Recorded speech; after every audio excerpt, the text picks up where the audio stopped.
Day 31. That's how long Nancy Guthrie had been missing when the phone rang at the FBI field office and a profiler picked up and heard something that made the hair on the back of his neck stand up. Not a confession. Not a ransom demand. Something far stranger than either of those things. Something that, in one single moment, told him everything he needed to know about the person responsible and somehow raised more questions than it answered.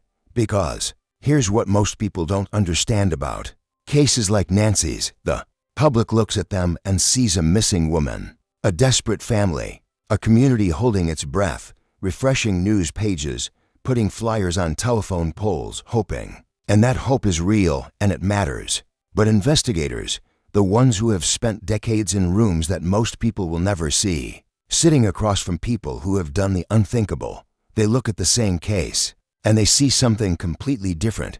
They see a story, and in that story, every single detail is a word. The timing of her disappearance is a sentence. The way her door was left is a paragraph. Whether the lights were on or off, what she was wearing, whether her phone was still charging on the nightstand, whether her keys were by the door or already in her bag, all of it is language. And if you know how to read it, that language will tell you exactly who wrote it. On day 31, the profiler finally understood the full sentence, and what it said changed everything. Nancy Guthrie was not the kind of person you forget. Everyone who knew her said that without being asked. Her sister said it to reporters with tears running down her face and her voice barely holding together. Her co-workers said it quietly, in corners, the way people speak when they're trying not to fall apart in public. Even the neighbors who barely knew her, the ones who only ever saw her on weekend mornings when she walked to her car, even they said it. She had a presence that was hard to describe but impossible to miss. Not loud, not dramatic, nothing like that, just real. She was the kind of person who made you feel genuinely noticed when she talked to you.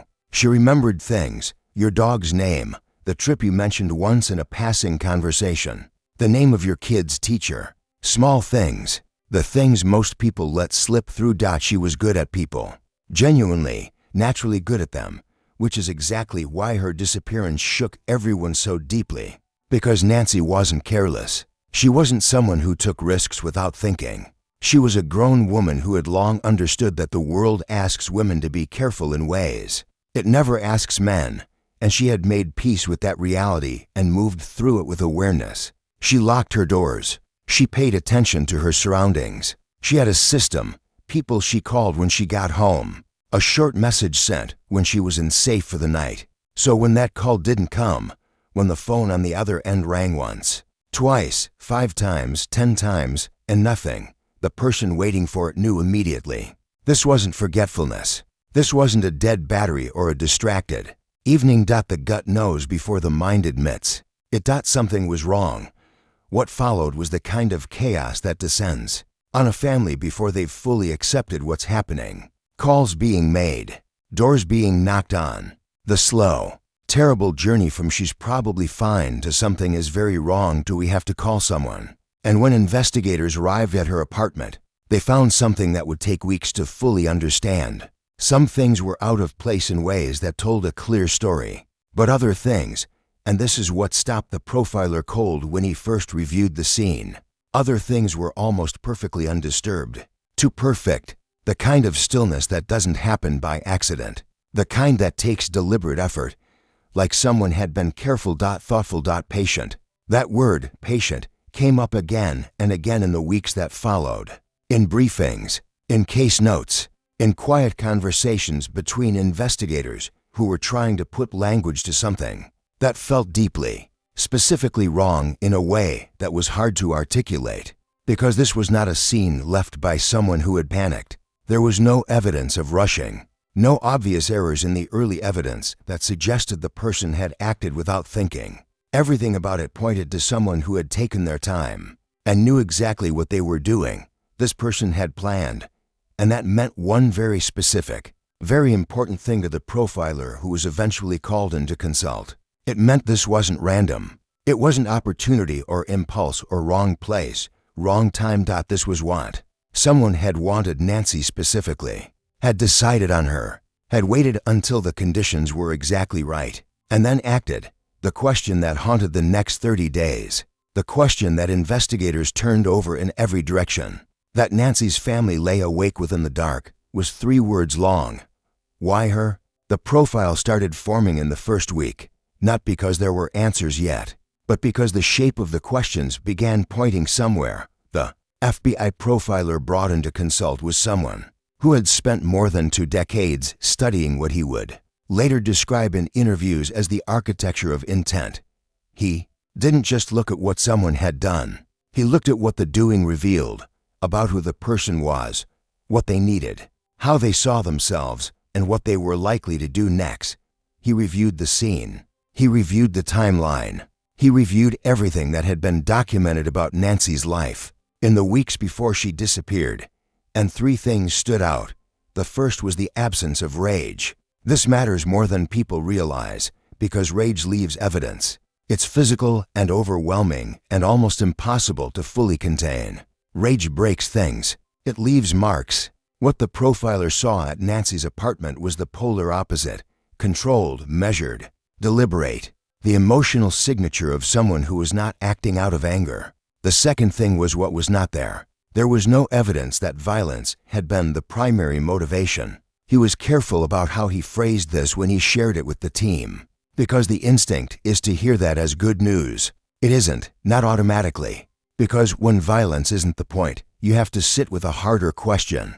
If not that, then what? What was this person actually after? The third thing was the staging. Certain items in the apartment had been moved, not ransacked, not thrown, moved, deliberately repositioned in a way that was clearly meant to tell a specific story, or at least suggest one. And staging is something profilers pay very close attention to, because it reveals how the person thinks. People stage scenes based on what they believe investigators will look for, and what they believe investigators will look for tells you how they understand the world, how they think about authority, and crucially, how confident they feel. This person believed they were smarter than the people who would come looking. That's not rare. But the thing that was unusual, the thing the profiler kept coming back to, was the silence that followed. 3 weeks, almost nothing. No contact with the family, no demands, no confirmed sightings. Just a wall of silence that the investigation kept running into from every direction. People don't understand what silence means in a case like this. They assume it means the trail has gone cold, that the person responsible has disappeared as completely as Nancy had. But experienced investigators know better. Silence in these cases is never passive. Silence is a decision. Someone is choosing it deliberately, maintaining it deliberately, because it serves them. Because silence keeps investigators uncertain. It keeps them chasing parallel theories. It keeps pressure diffuse rather than focused. This person wasn't hiding from fear. They were managing the situation. Then, on day 22, something shifted. A small detail surfaced, something the profiler still won't describe publicly. That indicated contact had been made, not with law enforcement, not with Nancy's family. With someone else entirely. Someone no one had thought to look at. The person nobody had been watching was someone from Nancy's past. Not a former partner, not a relative. Someone far more peripheral than that. Someone who existed at the edges of her life in a way that made them almost invisible. To anyone constructing a persons of interest list, there was nothing about their connection to Nancy that would have flagged as significant on first pass. That invisibility, the profiler would later conclude, was not an accident. When he learned about this contact, the detail he won't name, something shifted for him. He described it later as the moment a case stops being a mystery and starts being a portrait. He stopped asking who had done this. He started asking what kind of person does this. And now, with this piece in place, the portrait was starting to come into focus. The person they were looking for was not a stranger, not someone who had selected Nancy impulsively from a crowd. This was someone who had been close enough to her orbit, for long enough, to understand her patterns, where she went, when she was usually alone, who was likely to notice if something changed, who checked on her, and how often. Someone who had, over time, studied her. The profiler used a word in one of his consultations that the lead investigator said stayed with him long after the case was over. The word was fixation, not obsession. The way people picture it from films, dramatic, volatile, obvious. Nothing like that. This was quieter, more private, more disciplined. A fixation that had been building slowly over a significant period of time before it ever translated into action. The kind that lives entirely inside someone and shows nothing on the surface. And that detail changed the threat assessment in a fundamental way. Because here's what most people don't realize about fixation. Getting what you've fixated on doesn't relieve the fixation. It doesn't bring peace or satisfaction or resolution. It intensifies everything. The stakes rise. The person becomes simultaneously more desperate and more controlled. Because now they have something to protect, which meant that wherever Nancy was, she may have been in more danger at day 22 than she had been at day 1.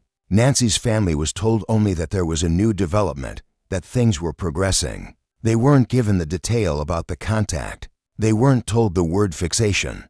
That particular conversation was being saved for the right moment, but they felt the shift anyway. Because when you've been living inside that kind of hope and dread for 3 weeks, you start to feel the room change before anyone tells you anything. You start reading investigators' faces the way you once read weather.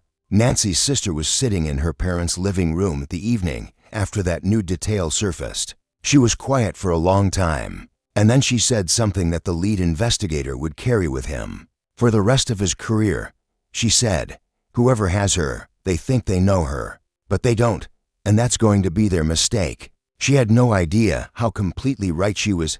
Day 31, the call came early. The profiler took it in an office that had become something like a second home over the past month. Stacks of case documents, photographs pinned to a board, coffee cups that nobody had bothered to throw away.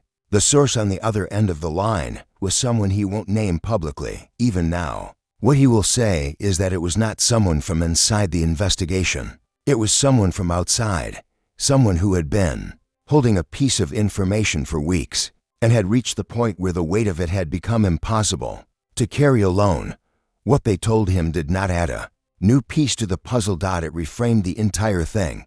The motive, which the profiler had been building toward, narrowing toward, for a month, was not what anyone outside the investigation would have assumed. It wasn't about control in the way true crime audiences have come to expect.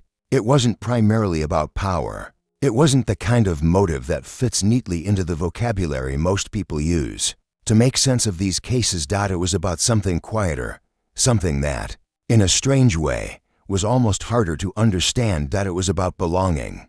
The person responsible had constructed a belief, not a fantasy, not a disconnected delusion, but a privately held, deeply felt, carefully maintained belief that they and Nancy were connected in some genuine and meaningful way, that a relationship existed between them, even if Nancy hadn't fully recognized it, even if she had never named it or returned it. In their mind, that didn't disqualify it. It just meant the situation needed to be corrected. The profiler was precise about how he described this, because it's easy to misread. He wasn't talking about someone who had lost their grip on reality. He was talking about someone whose grip on their version of reality had become stronger than their connection to the actual one. A distortion, a story built piece by piece over time until it felt more true than the truth. And that distinction between delusion and distortion was the most important thing he had learned in 31 days. Because someone operating inside a distortion isn't volatile in the way investigators fear. They're controlled, purposeful, in their own mind. They are not committing a crime. They are not a threat. They are a person pursuing something they genuinely believe they have a right to. Something that, from where they stand, makes complete sense. That's why the scene had been managed so carefully. That's why there had been no obvious violence. That's why the silence had been so sustained and so disciplined. This person was not trying to hurt Nancy. They were trying to keep her. When the profiler hung up the phone that morning, he didn't move for a moment, just sat there. Then he stood, walked to the board, and reached up and moved one photograph. Just one. And when he turned back to the room, he said, "We've been looking at this wrong." The room went completely still. Because when a profiler says that on day 31 of a missing persons case, it means one of two things. It means you're about to break it open, or it means the case just got significantly more dangerous. In that room, in that moment, nobody knew which. What happened in the hours that followed has never been fully disclosed. What the profiler has shared, in the careful, measured way he speaks about this case even now, is that the shift in understanding changed everything about the approach. It changed what they were looking for. It changed where they were looking. And most critically, it changed what they were prepared to find. He gave one interview some time later, where he said something that has been quoted by people who work in this field ever since. He said, in these cases, the person who does this always leaves a door open. Not a physical door, a psychological one. They want to be understood eventually. They want someone to see what they saw, to follow the internal logic all the way through and recognize why it made sense. That door is always there. The job is finding it before it closes. The door in Nancy's case had been that contact on day 22. That single reach out to someone peripheral, someone unmonitored. It had been calculated, maybe, but it had also been a risk. And in investigations, every risk leaves a trace. Traces lead somewhere. Nancy Guthrie's case is still discussed among profilers and investigators, not primarily because of how it concluded. Parts of that record remain sealed, but because of what it exposed about an entire category of cases that law enforcement struggles to classify. Cases where the motive is too interior, too emotional, too private to fit the standard frameworks. Cases where the person responsible genuinely does not see themselves the way the rest of the world sees them. The profiler who worked this case has said it changed him, changed how he thinks about fixation, changed how he explains it to families, to colleagues, to the people who come to him looking for a framework to hold onto when nothing makes sense. He shared something in a later conversation that Nancy's family has referenced publicly, something they say became a kind of anchor for them in the years that followed. He said, this was never about anything Nancy did. It was entirely about what someone else chose to believe.